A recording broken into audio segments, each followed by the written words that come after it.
புத்தக பிரிய நண்பர்கள் அனைவரையும் எமது அமுதச்சுரபி சேனலுக்கு அன்புடன் வரவேற்கிறேன். ராஜநாயகி பகுதி 20 தொடர்கிறது. கதைக்குள்ளே போகிறதுக்கு முன்னாடி நம்ம சேனலை இன்னும் சப்ஸ்கிரைப் பண்ணாமல் பார்த்துக்கிட்டு இருந்தீங்கன்னா இப்போ சப்ஸ்கிரைப் பண்ணிடுங்க. ஒவ்வொரு கதையையும் ஸ்கிப் பண்ணாமல் பாருங்கள், ஓகேங்களா? ஏன்னா அப்போ தான் அதோட தொடர்ச்சி உங்களுக்கு புரியும். சரி, வாங்க இப்போ நம்ம கதைக்குள்ளே போகலாம். உடன்கூட்டத்து பெரியவர்களே, பல நூறு களங்களிலே போராடி சோநாட்டின் மானத்தையும் பழம்பெருமையையும் காப்பாற்றிய பழங்குடி பெருமக்களே, மாமன்னரின் விருப்பப்படி உங்களிடம் ஒன்று கூற விரும்புகிறேன். இதோ நிற்கும் இந்த வாலிபன் சோநாட்டிற்கு செய்த சேவை நீங்கள் செய்த சேவைகளைப் போலவே சிறந்ததென்று மாமன்னர் கருதுகிறார். மகத்தானதென்று நான் கருதுகிறேன். நீங்களும் அப்படியே கருதுவீர்கள் என்று நினைக்கிறேன். அதில் உங்களுக்கு கருத்து வேற்றுமையோ ஐயப்பாடோ கிடையாதென்று நினைக்கிறேன். கிடையாது, கருத்து வேற்றுமை இல்லை. அவன் செய்த சேவை பெரிது. இளம் வாலிபன் செய்த சேவை எங்கள் சேவையை விட பெரிதாக நினைக்கிறோம். பெரிய கோஷம் கிளம்பி சபையை நிறைத்தது.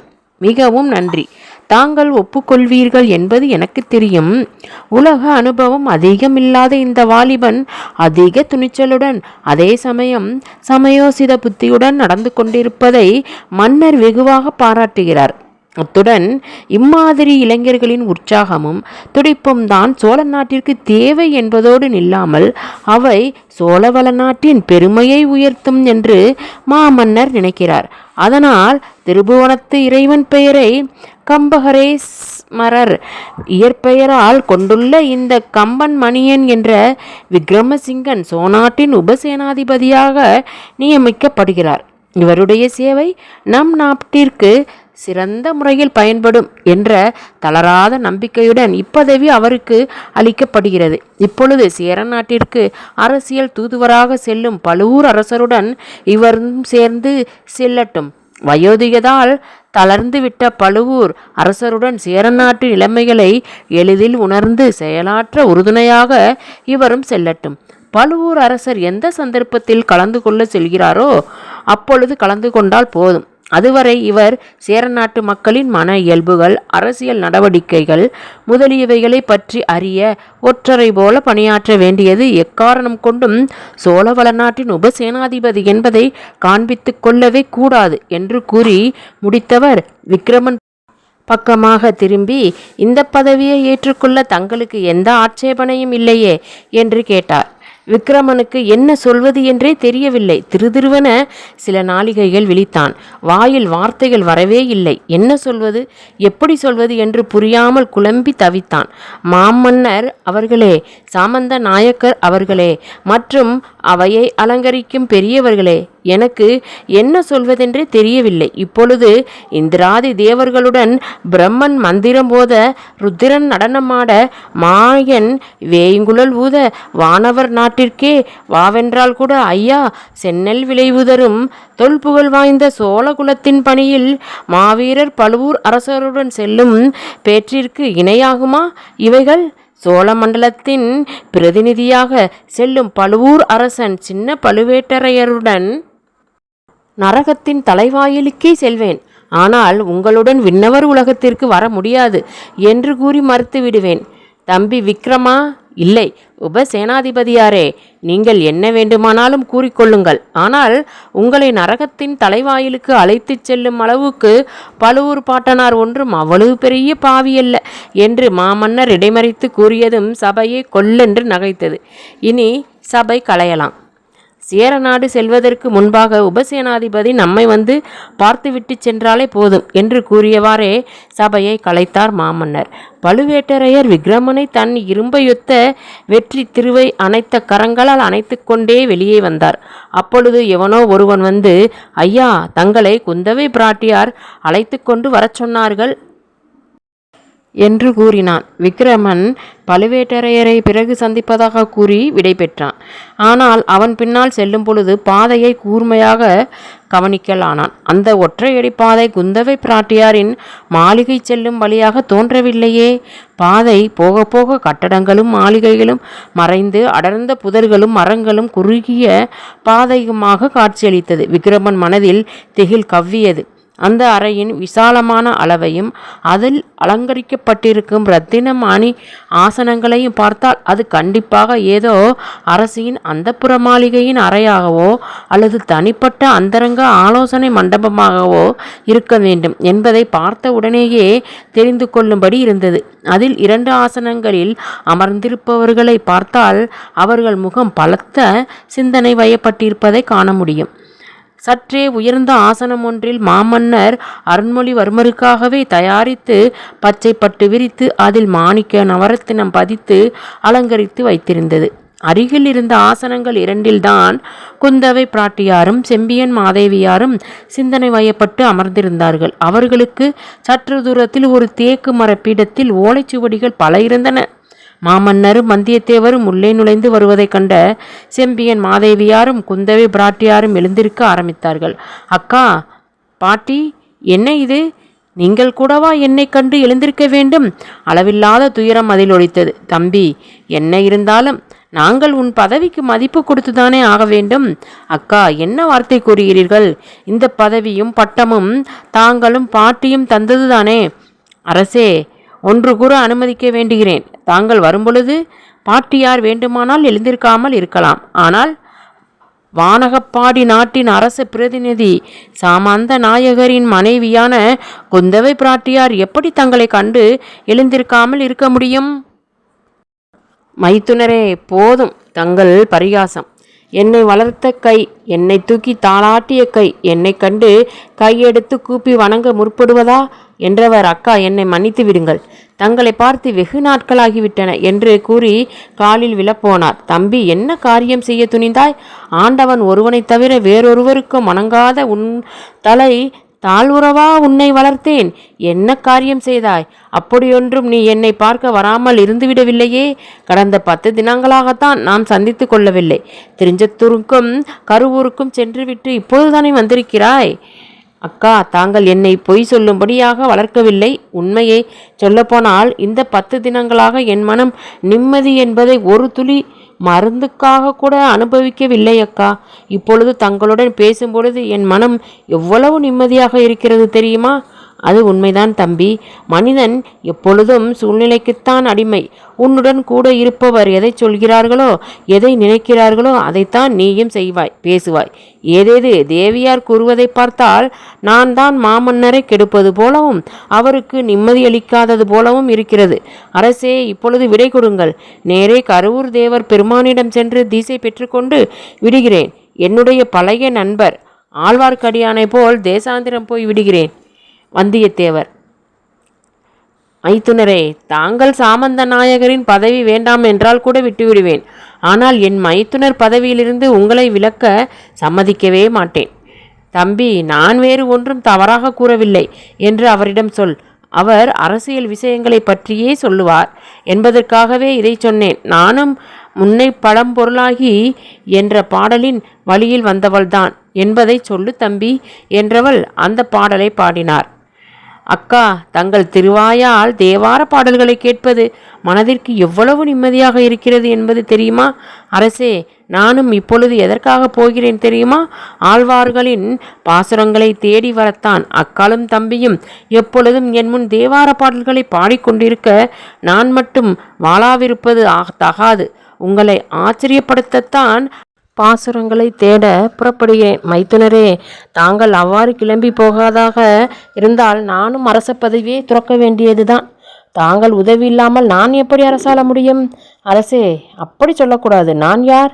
உங்களுக்கு பெயரையும் புகழையும் தர எல்லாம் அந்த நாராயணன் செயல்தான். திருமங்கையாழ்வார் என்ன அழகாய் சொல்லியிருக்கிறார் பாருங்கள். ஏதேது பாசுரங்களை தேடி எடுத்து விட்டீர்களா? எங்கே இருக்கின்றன சொல்லுங்கள் மைத்துனரே. நான் கூட அரச போகத்தை துறந்து இப்பொழுதே தங்களுடன் வந்துவிடுகிறேன். அப்படி நீங்கள் அழைத்து போக முன்வராவிட்டால் நான் புத்த மதத்தினனாக மாறி என்னுடைய கடாரத்து நண்பர் மார விஜயோத்துங்க வர்மனிடம் போய்விடுவேன் என்று அவசரப்படுத்தினார். பிரபோ, உத்தம சோழ மகாராஜாவின் ஆட்சி காலத்தில் தம்பி கீழே திசைகளுக்கு போனாலும் போனான். சதா புத்த மதம், மார விஜயோத்துங்க வர்மன் என்று சொல்லிக்கொண்டே இருக்கிறான். திடீரென்று ஒரு நாள் சித்தார்த்தரை போல கிளம்பினாலும் கிளம்பி விடுவேன் போல் இருக்கிறதே திடீரென்று ஒரு குரல் வாயிற்புறத்திலிருந்து எழுந்தது. அத்தை, அது மட்டும் முடியாது. எங்கே என் தந்தை கிளம்பி விடுவாரோ என்றுதான் நான் ராகுலனை போல ஏமாந்து விடக்கூடாது என்றுதான் இரவெல்லாம் கண் விழித்து கொண்டிருக்கிறேன். பேசியது மதுராந்தகன்தான். பார்த்தாயா தம்பி, உன் மாமன் ஆழ்வார்களின் பாடல்களை தேடி எடுக்கப் போகிறாராம். உன் தந்தையோ அதையும் ஒருபடி மிஞ்சி பௌத்தராக மாறிவிடுகிறாராம். தம்பி, உன் அத்தை தேவார பாடல்களை பாடி மகிழ்கிறாளாம். இவர்களின் நடுவில் நான் என்ன செய்வது, நீயே சொல்லேன் என்று மதுராந்தகனை தன் பக்கம் இழுக்க பார்த்தார் வல்லவரையர். மாமா, யார் எங்கே போனாலும் போகலாம். அத்தை சமயக்குறவர்களின் பதியங்களை தேடி பிடித்து எடுக்க போகலாம். நீங்கள் ஆழ்வார்களின் பதியங்களை தேடி போகலாம். தந்தை ஐம்பெரும் காப்பியங்களை வளையாபதி, குண்டலகேசி, மணிமேகலையே மேற்கோள் காட்டலாம். ஆனால் வள்ளுவரையும் கோவூர் கிளாரையும் தான் மேற்கோள் காட்ட தேட வேண்டும். அவர்கள் என்னப்பா சொல்கிறார்கள்? வல்லவரையரும் குந்தவை பிராட்டியும் ஏக காலத்தில் கேட்டனர். அவன் பேச்சு அவர்களுக்கு வேடிக்கையாக இருந்தது. வள்ளுவர் மகன் தந்தைக்கு செய்யும் உதவி, இப்பேற்பட்ட மகளையுடைய இவன் தந்தை என்ன நோன்புகள் செய்தாரோ என்று அதிசயிக்க வேண்டும். ஆனால் எனக்கு இதில் ஒன்றுதான் மாற்றி சொல்ல தோன்றுகிறது. உண்மையில் என்னை பொறுத்தவரையில் இப்பேற்பட்ட பெரியவர்களின் நடுவில் வளர என்ன பாக்கியம் செய்தேனோ என்று நினைக்க தோன்றுகிறது. ஆமும், கோவூர் கிழார் என்ன சொல்கிறார் மகனே என்று வினவினார் மாமன்னர். மகனின் அறிவை பரீட்சை செய்ய நல்ல சந்தர்ப்பம் கிடைத்தது அவருக்கு. தந்தையே, மாமா அத்தை கோவூர் கிழாரின் வாயிலாக நம் மூதாதையர் நலங்கிள்ளி கூறியதைத்தான் என் வாழ்நாளிலேயே லட்சியமாக கொல்லப் போகிறேன். இது நிச்சயம். அவர் என்ன சொன்னார் என்பதை நீ இன்னும் சொல்லவில்லையே என்று குறுக்கிட்டாள் குந்தவை பிராட்டியார். போர்க்களத்திலே நின்று வீர முழக்கம் செய்தாராம் மாமன்னர் நலங்கிள்ளி. மெல்ல வந்தேன் நல்லடி போற்றி ஈயென இறங்குவாராயின் சீருடை முரசுகெழு தாயத்தாரோ தஞ்சம் இன்னுயிர் ஆயினும் கொடுக்குவேன். உள்ளம் எல்லிய மடவோன் தெல்லிதில் துஞ்சுபுலி இடறிய சிதடன் போல கலைதின் யானைக்கால் அகப்பட்டவன் தீனி நீள் முளை போல உயர்ந்தனன் பெயர்தலோ அரிதே. இவ்வாறு சூளுரைத்தான் நலங்கிள்ளி. தம்பி மதுராந்தகா, உன் அத்தையை போலவே அல்லது அரசரை போலவோ இலக்கிய கடலில் மூழ்கி கவிதை என்கிற நல்முத்தை தேடி எடுத்தவன் நான் அல்ல. ஏதோ குட்டையோரம் உட்கார்ந்து மீன் பிடிக்கும் வலைஞனை போல் நான் தானும் தமிழை படித்திருக்கிறேன். அதனால் இதன் அர்த்தத்தை விளக்கி சொல்லப்பா. மாமா, அப்படியே ஆகட்டும். போர்க்களத்திலே நின்று சூளுரைக்கிறார். என் காலை பிடித்து கொண்டு கெஞ்சினால் அந்நாட்டையும் என்னுயிரையும் கூட கொடுக்க முடியும். எதிர்த்து வந்தாலோ வந்தவர்கள் புவியை மிதித்த குருடன் ஆவார்கள். யானையின் காலில் மிதியுண்ட இள மூங்கில்கள் ஆவார்கள். இந்த சூளுரையைத்தான் மிகவும் அழகாக எழுதியுள்ளார் கோவூர் கிழார். மாமா, உங்களுக்கு இதன் அர்த்தம் தெரியவே வேண்டாம். ஏன் நீயும் இவர்களுடன் சேர்ந்து பைத்தியமாக்க பார்க்கிறாயா? இல்லை இல்லை, இந்த வார்த்தை மிகவும் கொடியது மாமா. இந்த பாடலின் பொருள் தங்களுக்கு தெரியவே வேண்டாம். ஏனென்றால் இந்த பாடலுக்கு உரிய வீரர் ஒருவர் உண்டென்றால் அது நீங்கள்தான். அபார மதுராந்தகா, யானையின் காலில் அகப்பட்ட மூங்கில்கள் கூட நொறுங்காமல் இருக்கலாம். புலியை மிதித்த குருடன் தப்பி பிழைத்து ஓடிவிடலாம். ஆனால் உன் மாமனின் பார்வையில் பட்ட விரோதிகள் அவருடைய வீரம் செறிந்த பார்வையில் அப்படியே கட்டுப்பட்டு நின்று விடுவார்கள். தப்பி ஓட முடியாது. ஏன் தம்பி, வீரர்கள் மட்டும்தானா இவர் பார்வையில் தப்பி ஓட முடியாமல் நின்றார்கள்? எத்தனை பெண்கள் இவருடைய வாழ்க்கையில் பங்கு கொள்ள துடித்தார்கள். அந்த மணிமேகலா தெய்வம் மட்டும் இவரை காப்பாற்றி இராவிட்டால் உண்மைதான் அக்கா. அதுவும் அந்த தெய்வம் குறி சொல்லும் குரத்தி வேடத்தில் அல்லவா வந்தது. வந்தியத்தேவரின் முகத்தில் சிந்தனை ரேகைகள் பளிச்சிட்டன. கவலைகள் மேகம் போல சூழ்ந்து கொண்டது. அவர் முகத்தில் இருந்த கண்கள் வெளியே தெரித்து விடுவது போல பிதுங்கி நின்றது. அவருடைய வாய் மட்டும் சர்பக்குழலி என்று முணுமுணுத்தது. அவர் நின்ற நிலை மற்றவர்களுக்கு பயத்தை கொடுத்தது. அந்த பயங்கர மௌனத்தை கலைத்தவன் மதுராந்தகன்தான். அவனுக்கு எப்பொழுதுமே வந்தியத்தேவரிடம் சலுகைகள் அதிகம். மாமா, ஏன் பேசாமற் நின்று விட்டுவீர்கள் என்று அருகில் சென்று தோளை தொட்டு உலுக்கினான். கனவை விட்டு நினைவுக்கு மீண்டு வந்தார் வந்தியத்தேவர். ஒன்றுமில்லை, உண்மையிலேயே நாம் அருளப்பருக்கு செலுத்த வேண்டிய நன்றியை செலுத்தவில்லை. அதனால்தான் எனக்கு அவர் மகன் மேல் அவ்வளவு பிரியம் இருக்கிறது. மைத்துனரே, உங்கள் நிலையையும் வீரசெழியனை அழைத்து கொண்டு விக்கிரமன் வந்ததை கண்டு நீங்கள் அடைந்த அதிர்ச்சியையும் கண்டுதான் விஷயம் வெளிச்சமாக வேண்டும் என்று உங்களையே உடன்கூட்டத்தில் பேசச் சொன்னேன். உங்களுடைய உள்ளத்தில் கொந்தளித்து கொண்டிருக்கும் உணர்ச்சி அலைகள் கரையேறட்டும் என்றுதான் தங்களுக்கு பிரியமான விக்கிரமன் விஷயத்தில் எது செய்தாலும் சம்மதம் என்று கூறினேன் உங்களிடம். தம்பி, எனக்கு கூட அவையில் நீ அதிகம் பேசாதது ஆச்சரியத்தை கொடுத்தது.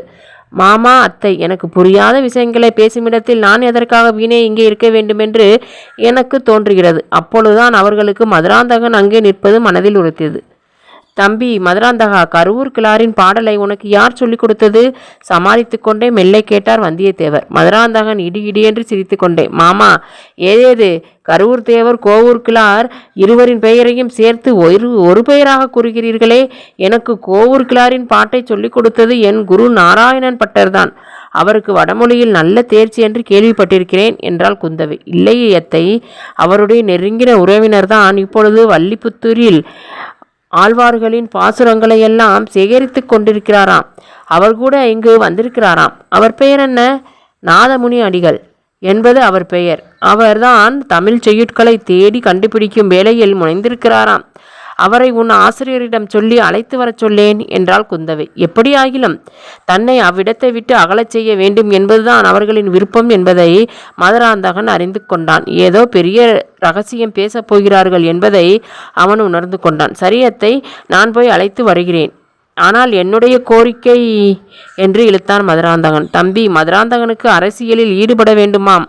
தன் பெரியப்பா ஆதித்த கரிகாலன் போல பெயர் வாங்க வேண்டுமாம். அதற்கு ஏதாவது வழி செய்யேன். மைத்துனரே, இப்பொழுது காஞ்சியிலிருந்து ராஜமல்ல முத்திரையர் வந்திருக்கிறார் அல்லவா? அவருடன் கூட நம் மதுராந்தகனுக்கு உபசேனாதிபதி என்ற முறையில் செல்லட்டும். அவனுடைய பெரியப்பா ஆதித்த கரிகாலர் விட்டு சென்ற காரியத்தை மேலை சாளுக்கியர்களின் கொட்டத்தை அடக்க வேண்டும் என்ற அவரின் தனியா ஆசையை நிறைவேற்ற இப்பொழுதே தயாராகட்டும். சரிதானா அக்கா? சம்மதம் தானே மதுராந்தகா? சரியப்பா, இப்பொழுதே போய் நாதமுனி அடிகளை வரச் சொல்கிறேன் என்று கூறியபடி ஓடினான் மதுராந்தகன். பார்த்தாயா அக்கா, இந்த சிறுவர்களின் உள்ளமே அப்படித்தான். இந்த பாலும் மனித மனம் வளர வளர தான் பைத்தியம் பிடித்து கொள்கிறது என்று கூறியபடி திருதிருத்த சாளரத்தின் அருகில் போய் நின்றார். அங்கே நின்றபடியே தோட்டத்தின் மீது பார்வையை செலுத்தினார். வடவாற்றின் அருகில் ஒரு பெண் படகில் சாய்ந்தவாறு நிற்க சற்று தள்ளி ஒரு வாலிபன் நிற்பதை கண்ட அவரே அசந்து விட்டார். அதில் எதிர்பாராத காட்சியாக அவர் கண்களில் பட்டுவிட்டது. அடுத்த வினாடி அவர்களுக்கும் தெரியாமல் மரத்தின் மறைவில் ஓர் உருவம் மறைந்திருப்பதையும் கண்டுவிட்ட அவர், அக்கா, மைத்துனரை இந்த ஜன்னல் வழியாக பார்த்துவிட்டு என் பின்னாலேயே வாருங்கள் என்று கூறிவிட்டு ஓடினார். அந்த பாதைக்கு முடிவே கிடையாதோ என்று விக்கிரமன் மனதில் ஐயம் தோன்றவே திகைத்தான் அவன். அந்த ஆள் பின்னால் சென்றால் திரும்ப வருவது என்பது சாத்தியமான காரியமாக இருக்காது என்று எண்ணியவன் உடனே செயலாற்ற வேண்டும் என்ற துடிப்புடன் அந்த ஆளின் தோளை தொட்டான். அவன் தொட்டதையே மீறி அந்த ஆள் நடக்கவே விக்கிரமனின் ஆத்திரம் கரை புரண்டது. அவன் மனதில் தான் சோழவள நாட்டின் உபசேனாதிபதி என்பதும் தான் ஏமாற்றப்பட்டால் அது தனக்கு மட்டும் நேர்ந்த அவமானம் அல்ல, சோழ நாட்டிற்கே அவமானம். தன்னை நம்பி உபசேனாதிபதி பதவி அளித்த சோழ மன்னனுக்கும் சாமந்த நாயகருக்குமே தான் செய்வது மகத்தான இழுக்கு. ஒருவேளை இவன் சேர நாட்டு ஒற்றனா அல்லது பாண்டிய நாட்டு ஒற்றனா? அப்படி இருந்தால் இவன் சபா மண்டப வாசலிலேயே என்னை வந்து அழைப்பானா? ஏன் அழைக்கக்கூடாது? சபா மண்டபத்திற்குள்ளேயே புகுந்து மன்னரை கொலை செய்ய முயலவில்லையா? ஆகா, அந்த வேளையில் மட்டும் அவன் அசந்திருந்தால் அந்த பழி என் மேலேயே விழுந்திருக்குமே. ஐயோ, அதை நினைக்கக்கூட முடியவில்லையே. மனித மனமே அப்படித்தான். கஷ்டம் வரும்பொழுது நினைக்கவே முடியாமல் இருக்கும். ஆனால் அது திருந்த பிறகோச்சி, இதற்கா இவ்வளவு கஷ்டப்பட்டோம் என்று நினைக்க தோன்றும். எப்படியோ கிடைத்த இந்த பதவியை நிலைத்து நிற்கும்படி நல்ல பெயர் எடுக்க வேண்டும், தலை சிறந்த சிற்பியாக வேண்டும் என்று நினைத்தோம். ஆண்டவனின் திருவுருவங்களை சிறந்த முறையில் கல்லில் வடித்து ஆனந்தப்பட வேண்டும் என்று நினைத்தோம். ஆனால் ஆண்டவன் படைத்த திருமுகங்களை அழிக்க வேண்டிய வேலை நமக்கு கிடைத்திருக்கிறது. அது சரி, இவனின் போக்கை கவனிக்காமல் தொடர்ந்து போகிறோமே. அட மரமூலையே, நீ சிற்பி அருளப்பேரின் மகன் விக்கிரமனின் மூளையாக இருந்து சிந்தனையிலேயே ஊறி தொலைக்காதே. தேசத்திற்கு மகத்தான தொண்டு செய்த அருளப்பரின் மகன் விக்கிரமனாக இரு. கற்பனா சக்தியில் கூறினால் அவ்வளவுதான். முதலில் இவனை கவனிப்போம். இவ்வாறு எண்ணிய விக்கிரமனின் முன்னால் வடவாறு தெரிந்தது. அந்த இடத்தில் வடவாற்றிலிருந்து ஒரு கால்வாய் பிரிந்து சென்றது. அந்த கால்வாயை மரத்தினால் ஆன மததை கொண்டு அடைத்திருந்தார்கள். அந்த இடத்தில் வடவாற்றின் தண்ணீர் சலசலவென்ற சப்தத்துடன் அடைப்பின் மேல் மோதிவிட்டு திரும்பிச் சென்றது. திரும்பிச் சென்ற தண்ணீரும் முன்னோக்கி வந்த தண்ணீரும் கலந்து அந்த இடத்தில் சுழலை உண்டாக்கியது. அந்த மர அடைப்பான் மேல் அவர்கள் நடந்து கொண்டிருந்தார்கள். விக்கிரமன் தன் முன்னால் சென்று கொண்டிருந்தவனின் தோலை பிடித்து நிறுத்தி அவனுடைய மேல் வஸ்திரத்தினாலேயே அவனை இறுக்கி, டே, என்னை எங்கே அழைத்துச் செல்கிறாய்? நீ யார் என்பதையும் உடனே கூறு, இல்லை விட்டால் நடப்பதே வேறுதான் என்று உருமினான். ஐயா உபசேனாதிபதியாரே, அதை தாங்களே இன்னும் சிறிது நேரத்தில் தெரிந்து கொள்ளலாம். தயவு செய்து கொஞ்சம் பொறுத்து கொள்ளுங்கள் என்று கூறியபடியே இறுக்கி பிடித்திருக்கும் தன் கழுத்தை விடுவித்து கொள்ள அவன் கைகளை தளர்த்த முயன்றான். அந்த ஆள், யாரிடம் நான் பேசப் போகிறேன் என்பதற்கு முன் நீ யாரிடம் பேசுகிறாய் என்பதை தெரிந்து கொள் என்று கூறியவாறே கைகளை மடக்கி அவன் முகத்தில் ஓங்கி ஒரு குத்துவிட்டான் விக்கிரமன். அந்த ஆள் நிலை தடுமாறி ஆற்றில் விழ பார்த்தான். அந்த ஒரே ஒரு வினாடியில் இல்லை, அதிலும் 1/1000 விக்கிரமனின் மனித மனம் விழிப்படைந்தது. அவன் ஆற்றில் விழுந்துவிடப் போகிறான். உபசேனாதிபதி என்ற பதவி ஏற்பட்டவுடன் உன் பதவி திறமையை ஒரு சேனாட்டு வீரனிடமா காண்பிக்க வேண்டும்? ஆற்றில் விழப்போகும் அவன் முகத்தில் என்ன பயங்கரம்! ஆனால் அந்த பயங்கரத்தில் கூட என்ன தேஜஸ் தெரிகிறது! அவன் சுழலில் சிக்கி இறந்தால் அதற்கு தான் பொறுப்பாளி சோனாட்டு சேனாதிபதி. சோனாட்டு வீரனை வெள்ளத்தில் இக்கட்டான நிலையில் தள்ளி கொலைக்காரன் என்பார்கள். உன் தாய் இதை மெச்சுவாளா? இத்தனையும் அவன் மனதில் மின்னல் நேரத்தில் மின்னியது.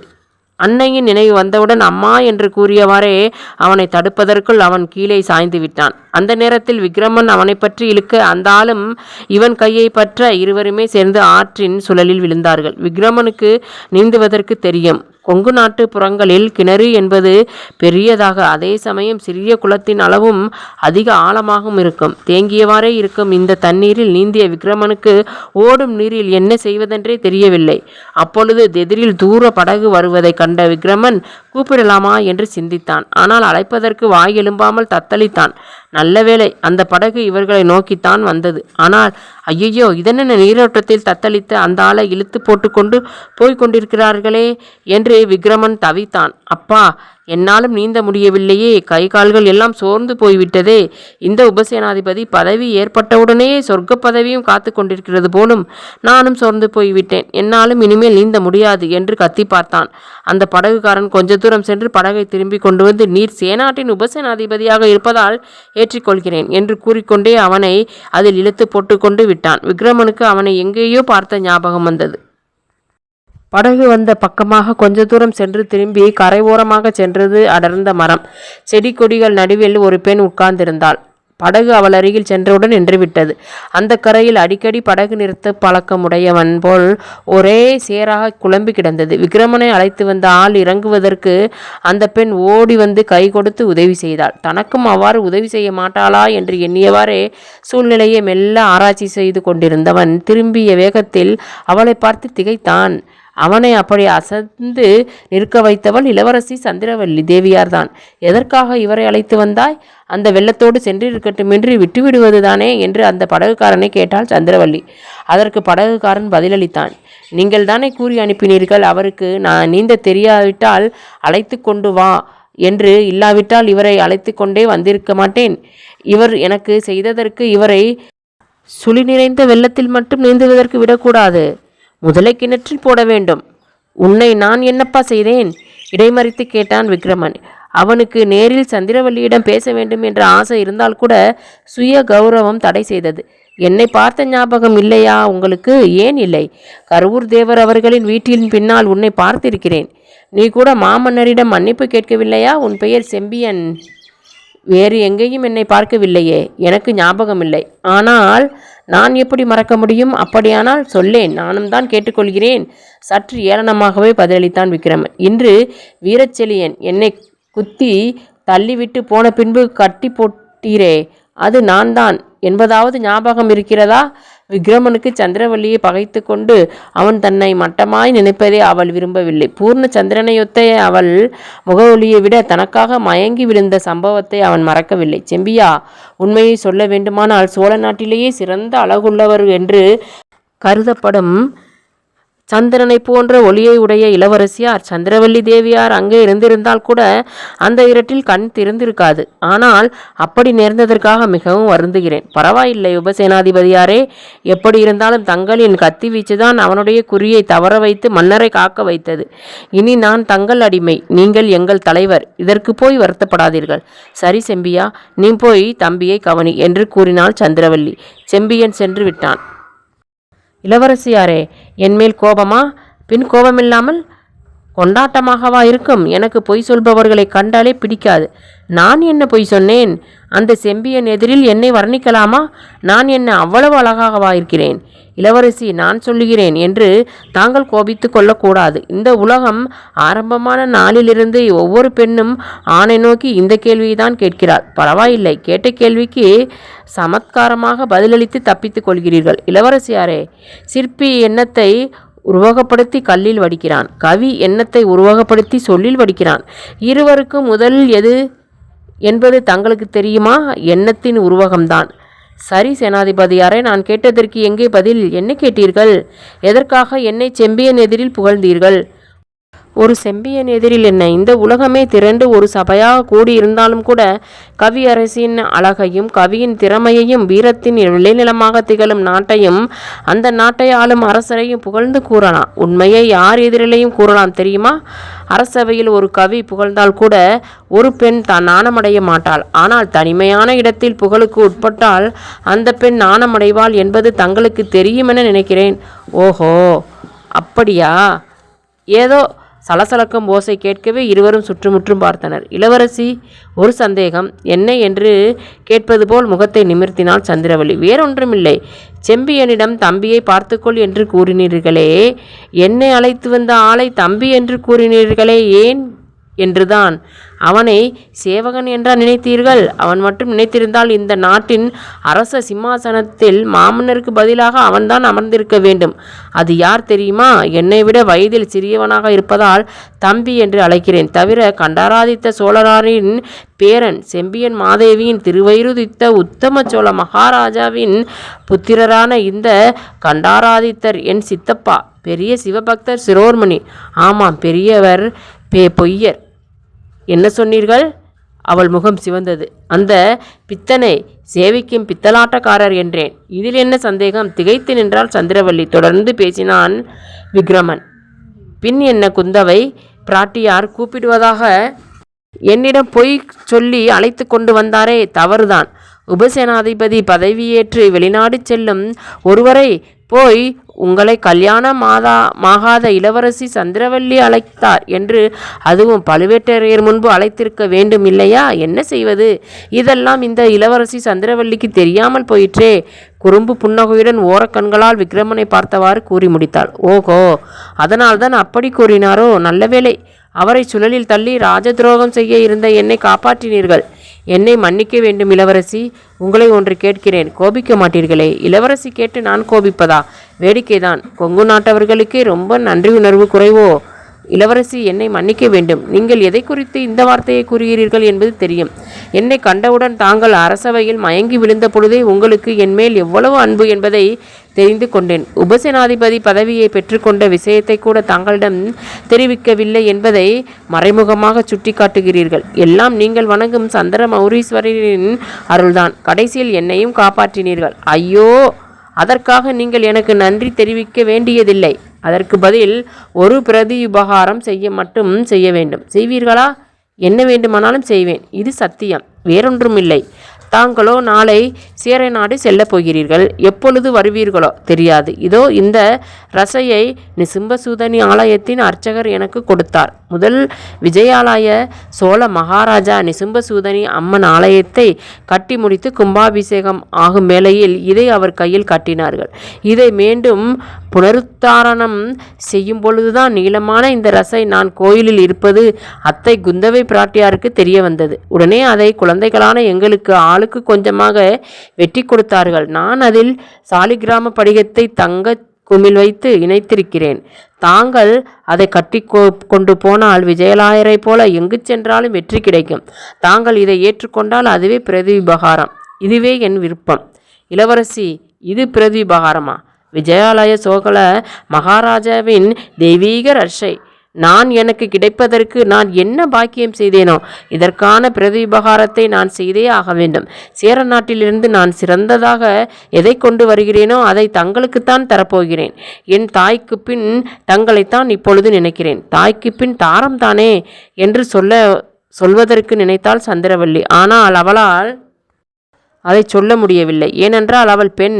எதையும் அடக்கிக் கொள்வதில் தன்னுள் பெண்மையின் சுடர் ஒளிர்வதை உணர்ந்து நாணத்தால் பிரகாசிப்பவள். இப்பொழுதே சேர நாட்டிலிருந்து என்ன வேண்டும் என்பதை சொல்லிவிடுவாய் போலிருக்கிறதே என்று கேட்டுக்கொண்டே வந்த மாமன்னரை கண்டவுடன் இருவருமே என்ன செய்வதென்று தெரியாமல் நின்றார்கள். என்னம்மா, கொஞ்ச நேரத்திற்கு முன்பு இந்த மாமரத்தின் மறைவில் நின்ற ஓர் உருவம் நீங்கள் பேசுவதை கேட்டுக்கொண்டிருந்ததை கவனிக்கவில்லையா என்று மாமன்னர் வினவினார். இல்லையே அப்பா, சித்தப்பா கண்டராதித்தருடன் இவர் பேசிக்கொண்டே வந்தார்.